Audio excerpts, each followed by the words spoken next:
Thanks for joining us for another edition of The Small Business Show with Cheyenne Malone, exclusively on ASBN.com. Hi everyone, I'm Cheyenne Malone. You are watching another edition of The Small Business Show. And today we're diving into a fascinating sales strategy known as neuro-selling. Joining us now to talk more about this is author, speaker, and founder and CEO of Braintrust. We have Jeff Bloomfield. Jeff, welcome so much. Thanks so much for joining us today. It's my pleasure, Cheyenne. Thanks for having me. Give us a little bit of background on your story first.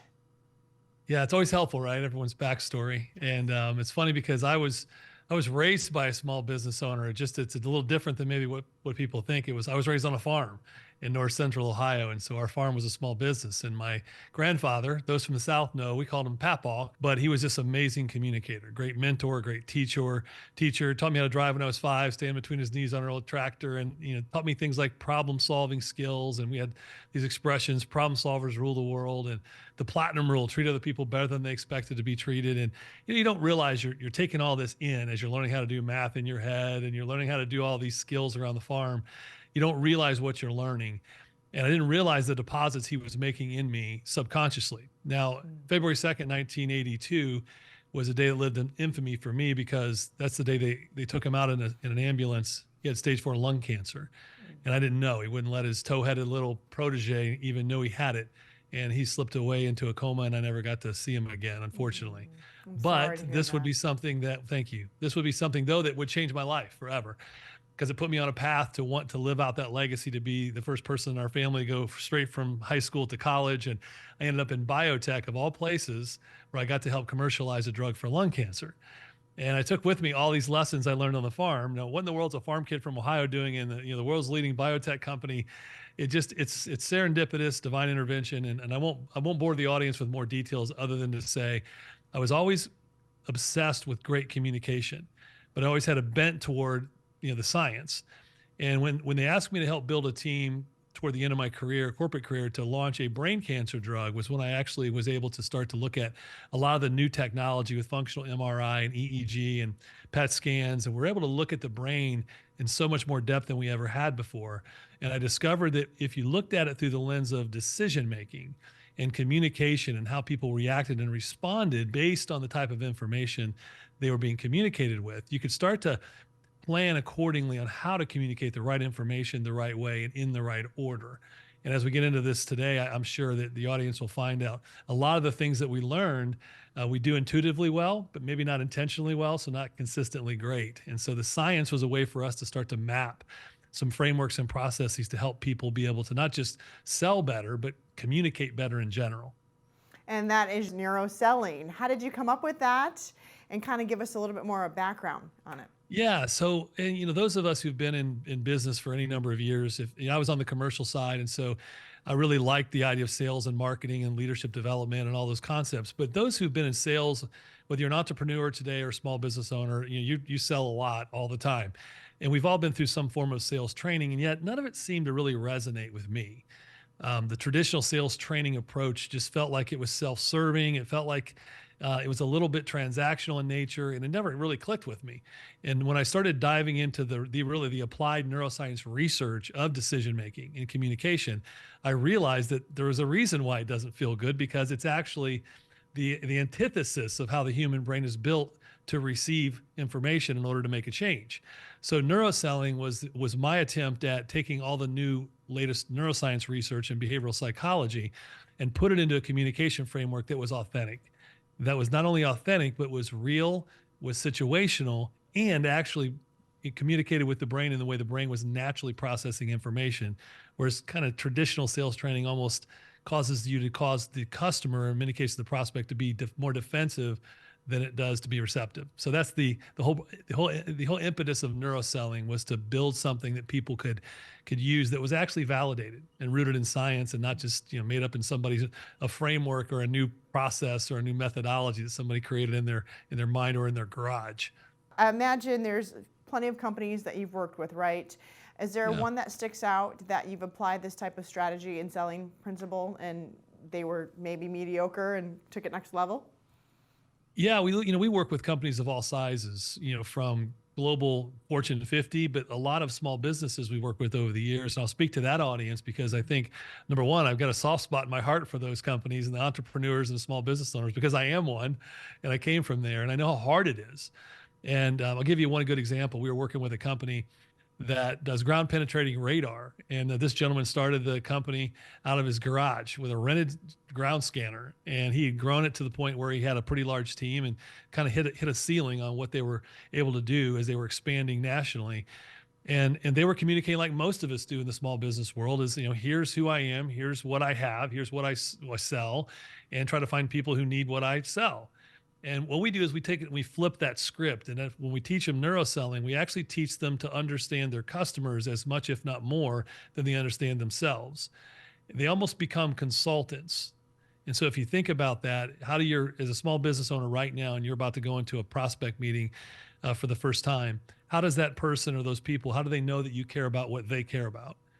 Most of the time we go in with high stress, communicating from our highest level of training, which is, we call it the I got watches effect. We go in, we go, I got watches. We try to create some rapport and then we want to tell them about us. Mm-hmm. And so this particular company was able to take neuro-selling.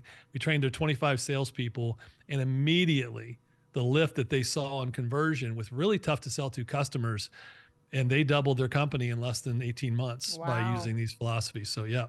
Wow, that's amazing. I think a lot of people could use some help like that. Talk to us about how you see neuro-selling evolving in the future as we continue to progress, because we've got a lot of different tools at our fingertips. And that's part of the problem, actually, is we've kind of been inundated with new technology and new systems and new processes. Mm-hmm. And so I think sometimes we become a little bit enamored with technology and with systems and processes, and those are really good things, but they use that phrase sales enablement. They're supposed to help enable sales.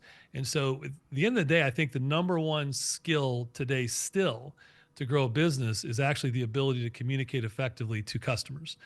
And all the tools and tech stuff, they're aligned to help you enable that process. So if it's not enabling you to communicate more frequently, more effectively, then you're probably getting overwhelmed and overloaded.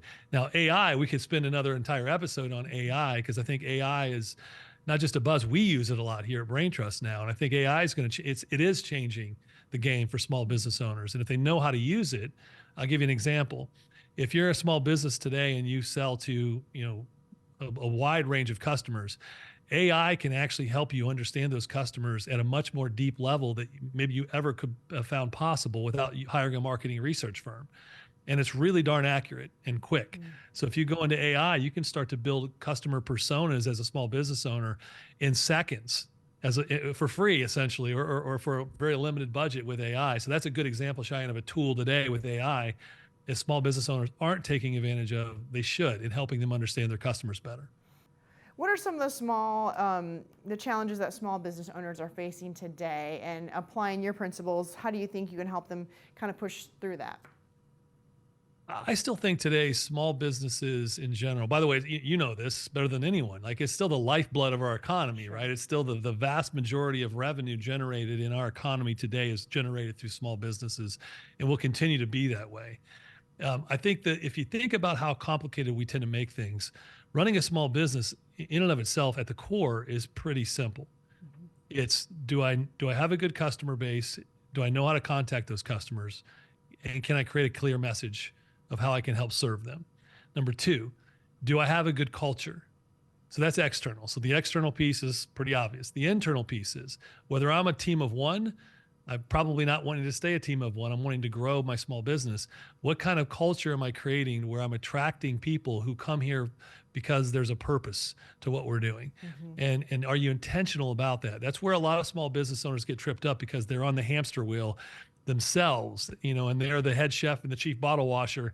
Oh, and by the way, now that I'm doing marketing one day and payroll the next, when you start to add people to your team, you've got to be really mindful and conscious of how you're creating that culture early, or it'll get away from you. And then the third piece and final piece is, and we waited too long for this at Braintrust even, is having the right discipline around the systems and processes that people can follow. Not because discipline is micromanaging, but because discipline leads to freedom. And when you have the right systems and processes in place, not overbaked, the right ones in place, it creates efficiency. So if you have the right external message, the right internal culture, and the right systems and processes operationally, you can be successful with just about any small business. Any final thoughts, Jeff? I would just say that small business ownership and entrepreneurship, it's not for the faint of heart. It requires a degree of resilience. And if you're not passionate about what it is you're called to do, you will at some point be met with such resistance that it'll cause you to want to pull the ripcord. Mm-hmm. And so as a small business owner and entrepreneur, you've got to find that lane that you're passionate about. And with that, the last piece of advice I would give is, don't think of what you do as that you're selling a service or you're selling a product. Switch that mindset.